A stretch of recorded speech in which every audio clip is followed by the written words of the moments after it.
Պիտեր Գրին, ամերիկյան խարիզմատիկ դերասան, որը հայտնի է ֆիլմերում չարագործների մարմնավորմամբ։ Դերասանի ամենանշանակալի դերերը 1994 թվականի քրեական ընթերցանություն կրիմինալ դրամայում եւ 1994 թվականի դիմակ կատակերգական ֆենթեզի ֆիլմում են։ Դերասանը ծնվել է 1965 թվականի հոկտեմբերի 8-ին։ Դերասանին անհայտ հանգամանքներում մահացած են գտել 2025 թվականի դեկտեմբերի 12-ին 66 տարեկանում։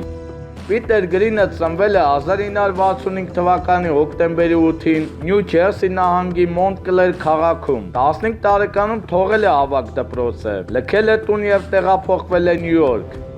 Մինչև Լի Ստրասբերգի անվան թատրոնի եւ կինոյի ինստիտուտը ընդունվել եւ դերասանական կարիերան սկսել է, նա աշխատել է որպես պիցցայի առաքիչ եւ բեռնատարի վարորդ։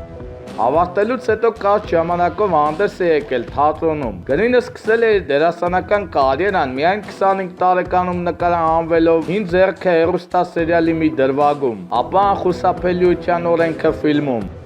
Դերասանն առավել հայտնի է «Դիմակ»,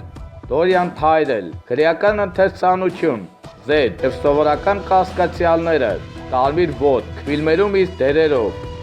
Իր խարիզմատիկ տեսքի շնորհիվ Պիտերը մարմնավորել է չարագործների դերեր ֆիլմերի մեծ մասում՝ գանգստերներ, թմրավաճառներ, մարդասպաններ, նախկին դատապարտյալներ եւ կաշառակեր ոստիկաններ։ Կինոյում իր աշխատանքներից բացի Գրինը նկարահանվել է մի շարք տեսահոլովակներում։ 1998 թվականին Պրեմիեր ամսագիրը հրապարակեց «Կարիերայի գագաթնակետը» վերնագրով հոդված, որը լուսաբանում էր Գրինի թմրամոլության խնդիրները, մասնավորապես հերոինի հետ կապված խնդիրները։ Շուտով նա ավարտեց թմրամոլության բուժումը, որը պարբերաբար կրկնվում էր, եւ դերասանը ձերբակալվեց 2007 թվականին կոկաինի կրեկ պահելու համար։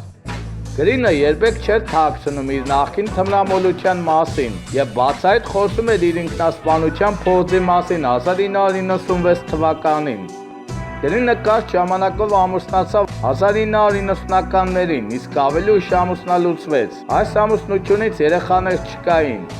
Նա ունի որդի Ռայդերը, անհայտ քնոջ հետ հարաբերություններից։ Գրինը իր անձնական կյանքը գաղտնի էր պահում լրատվամիջոցներից։ Դերասանը մահացել է 2025 թվականի դեկտեմբերի 12-ին 66 տարեկան հասակում Մանհեթենի Ստորին Իսթ Սայդի իր բնակարանում, որտեղ դերասանին անհայտ հանգամանքներում գտել էին հատակին ընկած, դեմքի վնասվածքով, բայց բռնի մահվան նշաններ չկային։